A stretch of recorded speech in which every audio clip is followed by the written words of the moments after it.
Yun. Ganito. Tama na yung paling niya. Hindi mahirap. Yung payong sa hangin, maganda. Kaya hindi ka na mag-hilot-hilot kung saan siya pupunta. Pero pagpasalungat, naku po. Kaumagahan, iba na naman yung posisyon niya.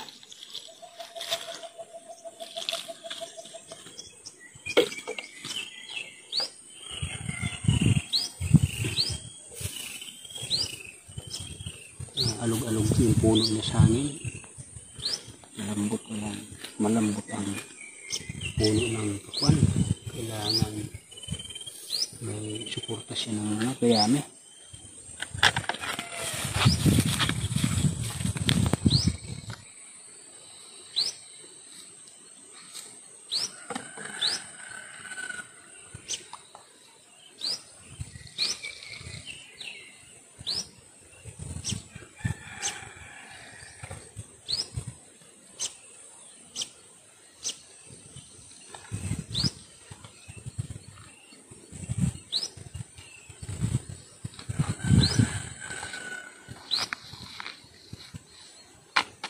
Koboy, bakit parang ayaw mo nang lumaki? Ano ba nangyari?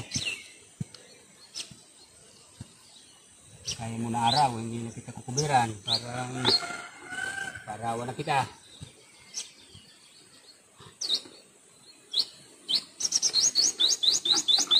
Kaya nyo na. Mahina nilang lalagay lang ko nito. Sorry ba?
mamaya tatabasan ko na yan kay sisimula na silang gumapang.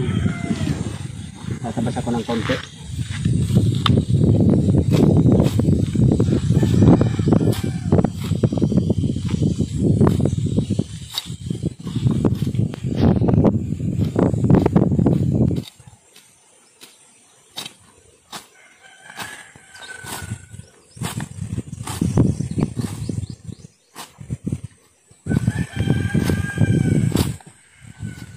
Kaya kanting putulan nila.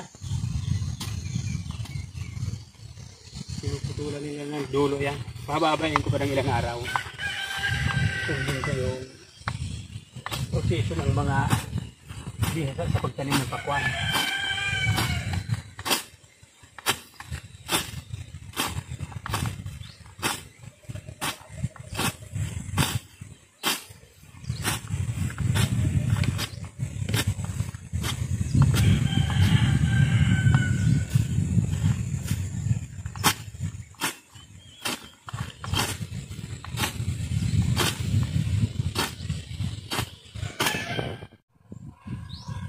Guys, ito yung i-update na rin natin yung ating tanim na mais. Yung mais natin, tinanim natin sa 20. Ngayon, 9. Siyam na araw na yung mais natin. Sa 15, applyan ko na rin ng pataba. Maganda yung tubo ng mais. Kulang yung mga butil na hindi tumubo. Sana hindi ganong lumakas ang ulan kasi pangit din sa mais ang nasubrahan ng ulan. Naatake yung uod, kaya yung mais natin pagka-apply ko ng pataba niyan mga 15 kaumagahan, i-spraying ko yan. Parang palay na rin mais niyan. Pag hindi mo in-spray, ang uod niyan simula maliit hanggang paglaki niyan, babantayan na dahon niyan hanggang sa mamunga. Kaya kailangan ganyan, ma-spray mo na para malilit pang uod, malilit pang mapusa. Dito tayo.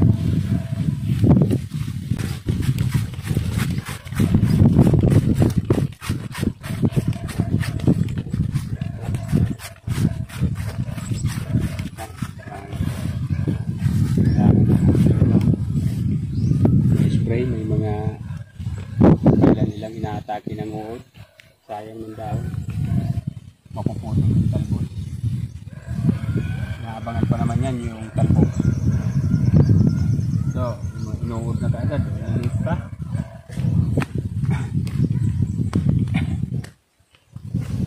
So, siyam na araw pa lang. May mga kinain na kaagad ng uod. Kaya, kailangan talaga spray. Ilang araw na lang? 5 days na lang. 9, 15, 6 na araw pa. Palaki-lakihin ko ng kaunti po bago spray.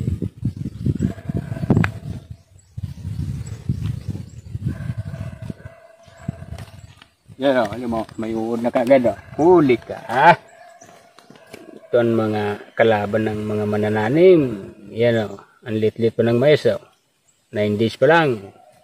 Pero yung uod, nakapanganak kaagad. Anip talaga. Babantayan yan hanggang sa mamunga pag hindi yan namatay, pero saglit lang yan patayin kaya maliliit pa yung uod. I-sprayin ko to 2 beses pa, 15 days, tapos mga 1 buwan uulitin ko yan kasi yung mga tira-tira para pa isa-isa na lang matira. Sa 2 spray may matitira pa yan, pero pa konti-konti na kaya ng. Ito pa, Gom, may uod pa, Gom. Nasaan? Yan. May mga, iyan o. Ang isa pa nito, hindi pa ito. Mayroong isa nitong kinakating, pinuputol niya yung puno mismo. Kung tawagin dito sa amin, armyworm. Nasiksik siya sa lupa. Pag maaraw na, sisiksik siya sa lupa. Pag hapon na, wala ng araw, lalabas na siya. Loko uod na yan. Tataka ako kung paano siya nabuhay 2 beses ng araw. Buhay pa rin. bumaba yata sa lupa. Taas yung kabuhaghag ang lupa. Mga mapula-pula.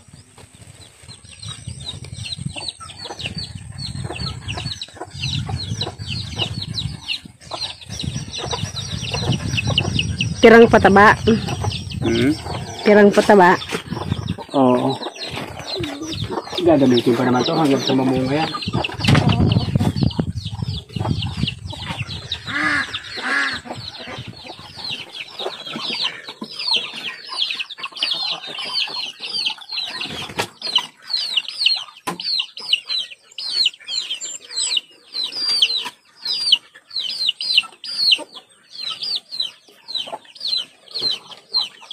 Inom ka din?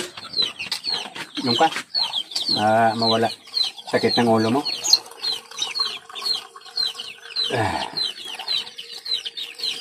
Ito ang pantanggal ng mga sakit ng ulo, tubig. Kung hindi tubig, pera. Yan sa dalawang yan. Pag hindi nawala ng tubig, pera. Pantanggal ng sakit ng ulo.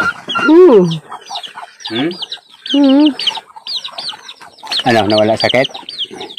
Hindi, hindi. Wala akong pera. Ano naman, gutom ka na naman. Sus, Mariusip talaga. Natuto. Lupiat na naman. Ito, Nasaan yung isa? Yung kabady mo dyan. Taba na kan. Ito, taba. Isang sisiw na to. Pag gutom na. Dumadapo sa balikat. Siyang lalapit. Dumadapo sa balikat. Dadapo na siya sa balikat. Ayaw pumayat. Kaya siyang sa lahat ng siso dito lamang siya. Maamo kasi siya. Marunong din. Kuha niya rin yung paraan para hindi siya magutom.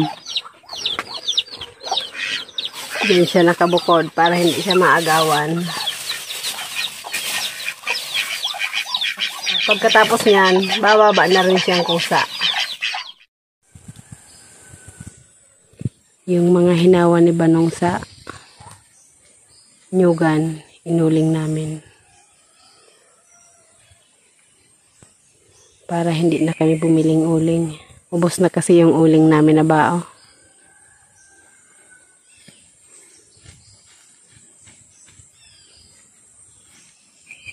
Yan yung pasingawan para hindi mamatay yung apoy. Tapos pag uling na, isasarado na yan. Kasi pag hinayaan lang yan nakasingaw, yung uling magiging abo. Yung mga kahoy na tinabas ko dyan sa nyugan kasi nung buhay ko ang tatay, lagi tinatabasan yan. Ay pag-uwi namin, makapal na yung mga kahoy na kaya tinabasan ko ulit para makahinga naman yung mga nyug. Hindi siya mabulok, inuling ko na. Pakinabangan. Ayan kita na yung mga puno ng nyug dati. Hindi yan kita. Yan, dahon lang. Hindi mo makita yung taas. Pangit din sa nyug pag may mga kahoy na. Mahinang mamunga. Sinubukan ko lang kaya sayang naman. Kaya lang pala. Madali lang kaso nakakapagod lang. Yung medyo malalaki, ang bigat, mahirap. Mahirap na trabaho, pag-uling. Hindi ko kayang ibuhay ng pamilya to. Talagang, baling umararo na lang ako sa araw at gabi, wag lang to. Tawa si Nick. Sabi ko na. Baling, ko. Kaya siguro, wala akong hilig mag-aral. Ito na talaga siguro tadhana ko sa bukid. Talagang tamad akong mag-aral noon. Nahirapan ako yung pagbangon sa umaga. Doon ako nahirapan. Kaya gusto ko dito lang sa bukid kay walang oras yung pagtrabaho.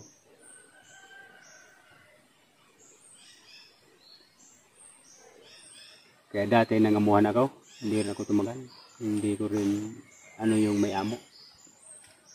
Dapat gusto mo ikaw ang amo. Ayaw ko naman na maging amo ko kasi, nahihirap din. Mas maganda yung sarili mo ang galaw mo. Pag nangamuhan ka, sakit-sakit ulo mo, pipilitin mong pumasok. Bawal ang late. Pag na-late ka, pwede naman, kaso, pag wilang ulit, suspinde. Mahirap. Kaya talagang dito na ako sa bukid siguro nakalaan. Pero okay lang man sa akin. Hindi ako nagsisisi kung hindi nakapag-aral. Matibay nga resistance ng tao dito sa bukid. Kapag aral ka rin naman, high school graduate lang. Kung wala rin, kung lahat ng tao may pinag-aralan, sino na magsasaka nito? Wala na. Kaya binabalanse rin talaga na mayroon din magsasaka na hindi nakapag-aral. Kasi kung may pinag-aralan ako, hindi ako dito magpapainit, papaaraw. Kaya, Papaputik. Pero hindi ako nagsisisi. Talaga, malakas pa rin ang loob ko na talagang ito na ang buhay.